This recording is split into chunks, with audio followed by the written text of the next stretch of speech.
नमस्कार, मी गिरीश स्वातंत्र्य कोळेकर, समर्थ जनार्दन प्रतिष्ठान आयोजित वाईचा भेट देतो. वाईचा भेट देतो आणि प्रत्येक आश्रमाला भेट देतो व त्यांच्याशी चर्चा करतो. आज आम्ही कामगार येथील आश्रममध्ये आमच्या कामगार त्याच्यामध्ये कामगार नमस्कार. नमस्कार दिनेश. कामगार आमच्या प्रेक्षकांना आपल्याबद्दल कुठे माहिती द्या. माझं नाव वनील आहे. मी महाराष्ट्रातून सातारा येथे आहे. गेली 9 वर्ष आम्ही हे आश्रम केंद्रासाठी चालवत आहोत. जे डिमेन्शिया आजारामध्ये ग्रस्त आहेत, म्हणजे आजी आजोबा दोघांचे वय आहे, त्यांना बाहेर कोण नाही अशा आजी आजोबांबद्दल पण काम स्थापना करतो असते. आणि बहुतेक लेडी जास्त 70% लेडीज आहे. गेली 9 वर्ष मी सर तुमच्या आयुष्य आणि तुमच्या आश्रमावर त्याचा प्रभाव पडला आहे. प्रवास जर ते विचारलं की बरोबर आहे, पण याच्या मागे जर काय कोणती शक्ती नसेल किंवा असं काय उद्देश नसेल तर हे काम करू शकत नाही.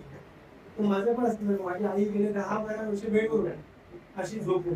आणि वडील पण तसे होते, त्यांना पण पॅरालाइज झालं. आणि त्यांची जी सेवा करता करता मनामध्ये असं आलं की अशी माणसं कशी करू शकतात, त्यांना खूप बघणार. आणि मग त्याच्यातून एक नेमकी अशी मनामध्ये होती की असं आपल्याला करावं लागेल. आणि मग आईने सपोर्ट केला. आई म्हटली माझ्यानंतर अशा लोकांना सांभाळ करावं, कारण मी तिला दम होता, दम अस्तमा होता. आणि रात्री 2 वाजता तो अस्तमा असा त्रास द्यायचा आणि सकाळी 4-5 वाजेपर्यंत झोपायचीच नाही. श्वास असा जीव असा जात होता. आणि मग आम्ही माझ्या मिसेसनी मी गरम वाफ देणं, गरम चहा देणं, हे सगळं करायचं. सकाळी 6 झोपायचं, ती पण झोपायची. हे खूप कठीण होतं, म्हणजे हे असं करावं.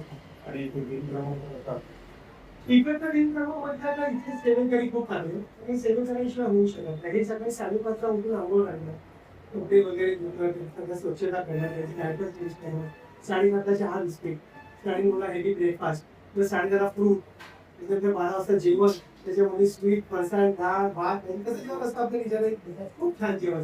आणि मग आराम करा 1 वाजता आणि 3:30 चहा बिस्किट, परत 5:30 काही ज्यूस वगैरे, समोसा. आमचं एक हाऊस आहे खूप बनवणारा महाराज. आणि मग 7:30 दूध, 7 वाजता काहीतरी अभ्यासासाठी खिचडी वगैरे, असं दिवसभरात त्यांचा प्रवास. आणि ऍक्टिव्हिटी वाटतात तर ते कॅरेट करतात.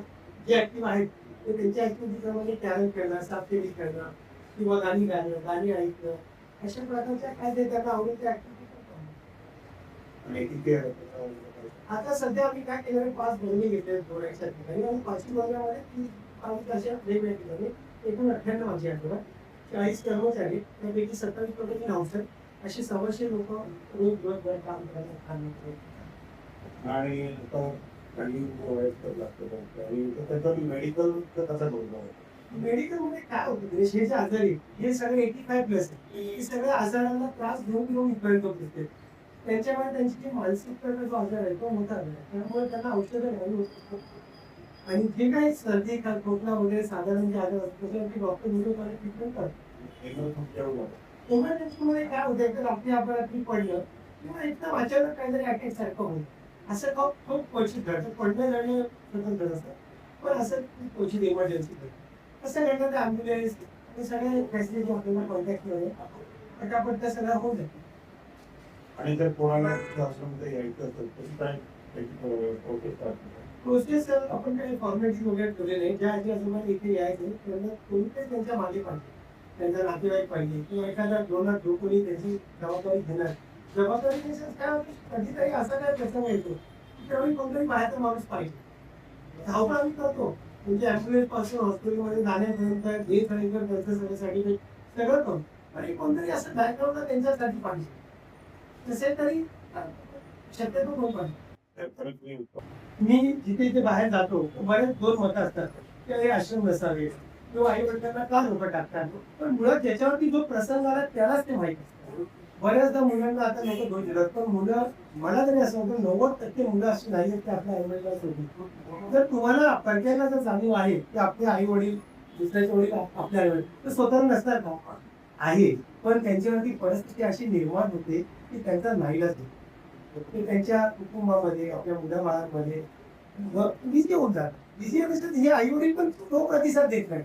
काहीतरी जेवले नाही तरी अल्कोहोल करायला सांगणार, मी जेवलेच नाही, माझ्या सुनेनी मागल्या, माझ्या मुलाने मागलं. मग ते एवढं कोणत्या मुलाला लागतं. वाईट वाटतं. आणि मी माझ्या आईसाठी एवढा कमवून लोक मला धावतात. आणि म्हणून ते असं काहीतरी मार्ग शोधतात. ते शोधताना पण 10 वेळा विचार करतात की अशा हातामध्ये माझ्या आई वडिलांना द्यावं की जे लोक व्यवस्थित सांभाळ करतील. म्हणून प्लीज माझं कुठं असेल मला माहित नाही, पण माझं मत आहे व्यक्तिगत की प्लीज मुलांना कोणी दोष देऊ नका. मुलं खूप चांगली असतात, ते पडक्यांना मदत करू शकतात, पडक्या आई वडिलांसाठी येऊ शकतात, तर स्वतः आई का नाही करणार. आज आम्ही जे उभे आहोत फक्त डोनर्सच्या मदतीवर उभे आहोत. आणि डोनर कोण आहे यांचे नातेवाईक नाहीये, दुसरी लोक. एक साधा रिक्षावाला जरी व्हिजिट करतो 500 रुपये किंवा बिस्किट घेऊन जातो, काय निशाण पाया पडून जातो यांच्या. आणि आपण आपल्या मुलांना असं कोणाला चुकीचं आहे. आता येणारा समाज खूप चांगला आहे. मुलांना कॉलेजमधून 60 तासाचं प्रशिक्षण देणाऱ्या कॅम्पेन पाठवतात. ती मुलं अगदी मनापासून यांचा करतात, गप्पा मारतात.